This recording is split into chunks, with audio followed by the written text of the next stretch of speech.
आपने बड़ी बातों में एक चीज कही थी कि रिटेल ने 1 लाख करोड़ का नुकसान किया है। जी, कहाँ किया है?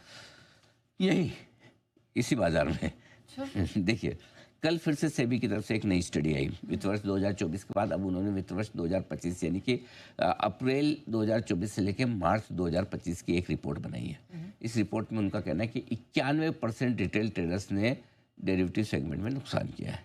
पिछले साल ये आंकड़ा 93% का था। 2% का इम्प्रूवमेंट आया है।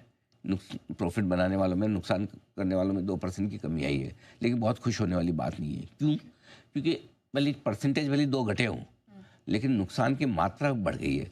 पिछले साल ये नुकसान 75,000 करोड़ के आसपास का था, जो इस साल बढ़कर 1,05,000 करोड़ हो गया। 25%। 41%। हाँ, सोचो, सोचो, आपने 1,05,000 करोड़ सब लोगों ने, आपने, हमने, सबने मिलके एफएनओ में गंवाए। ये सोचो, यही 1,00,000 करोड़ रुपए अगर बाजार में आते तो, डिलीवरी की बाइंग होती तो, जस्ट इमेजिन। एसआईपी के 4 महीनों के फ्लोज के बराबर है। ये पैसे स्वाहा हो गए और कोई तो लेके गया है।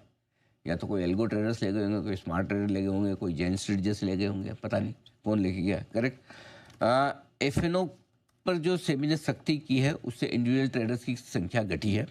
ये एक अच्छा संकेत है। संख्या 20% तक कम हुई, तो कम से कम 20% लोग समझदार निकले। तालियां उनके लिए जिन्होंने कहा कि भैया हम नहीं करेंगे, सेबी ने समझाया, हम समझ रहे हैं। अच्छी बात है, ठीक है। इंडिविजुअल ट्रेडर्स जो संख्या 61 लाख के आसपास थी, घटकर 42-43 लाख की रेंज में आ गई। अच्छी बात है। एफएनओ प्रीमियम में इंडिविजुअल टर्नओवर 11% बढ़ा है। प्रीमियम 11% की प्रीमियम का टर्नओवर है, और ऑप्शन के टर्नओवर में 9% घटा है। ये स्टडी जो की गई है, ये टॉप 13 ब्रोकर है भारत में जो एफएनओ के ट्रेड्स करते हैं। उनके 96 लाख यूनिक ट्रेडर्स पे किए, और लोग 1,07,000 कुछ 1,07,00,000 यूनिक ट्रेडर्स हैं। सो ब्रॉडली आपका 90% मार्केट कवर हो गया। उसके बाद वाले बहुत छोटे हो जाते हैं शायद, तो एक लिमिट के कहीं न कहीं तो आपको स्टडी रेस्ट्रिक्ट करनी पड़ेगी, ओवरऑल नहीं है।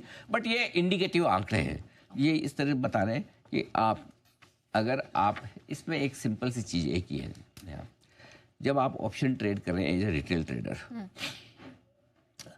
आपके पास क्या ताकत है और आपके पास क्या कमजोरी, वो समझना जरूरी है। आपकी कमजोरी क्या है वो समझिए। क्यों आप नुकसान कर रहे हैं? 1,05,000 करोड़ आपके क्यों गए अपनी जेब से? नंबर 1, आप जिसके साथ मुकाबला कर रहे हैं वो पैसे के मामले में आपसे ज़्यादा ताकतवर है। कॉल राइटर्स, आप जिनके साथ मुकाबला कर रहे हैं वो स्किल के मामले में आपसे ज़्यादा ताकतवर है। कोई हेज फंड्स या फिर कोई एल्गो ट्रेडर्स, राइट। जिनसे आप मुकाबला कर रहे हैं वो मेंटली, इमोशनली आपसे ज़्यादा मजबूत है। यानी कि आप भावनाओं के साथ ट्रेड करते हैं, वो मशीन के साथ ट्रेड करते हैं जहाँ भाव है, भावनाएं नहीं है, राइट। इसलिए आप नुकसान करते हैं। आपकी ताकत क्या है? सिर्फ एक ही, कि मेरे को ये लगता है इसलिए ये ऑप्शन खरीद लूँ। जनरली ये खरीदने वाले का कैसे है, रिटेल वाले जनरली खरीदता है किस्मत पर भरोसा। आपको लगता है मेरी किस्मत बहुत अच्छी है और इसलिए खरीदते हैं। बाकी उसमें स्किल नहीं है, पैसे की ताकत नहीं है, राइट। आप डीप पॉकेट नहीं है, समझ नहीं है, तो आप सिर्फ किस्मत के भरोसे। चलिए अच्छी बात है, किस्मत किसी की अच्छी हो भी सकती है, नहीं भी हो। अगर आपकी किस्मत अच्छी है तो पिछले साल 2024, 2023 जब से आप करें तब से आपने पैसा नेट बनाया है क्या? देख लीजिए। नहीं बनाया है तो सिर्फ किस्मत के भरोसे अगर आप सस्ते ऑप्शन खरीद रहे हैं और पैसा नहीं बन रहा है, तो आपको समझ जाना चाहिए कि फिर वो ताकत भी आपकी ताकत नहीं, कमजोरी है। जब 4 कमजोरी आपके सामने हो तो आप किस बात पे, किससे लड़के आप पैसा बना लेंगे? सो बेहतर है ये 1,05,000 करोड़ अगर निवेश के लिहाज से मार्केट में आते, मैं बताऊं कचरा से कचरा शेयर भी खरीद लेते तो जीरो तो नहीं हो जाता।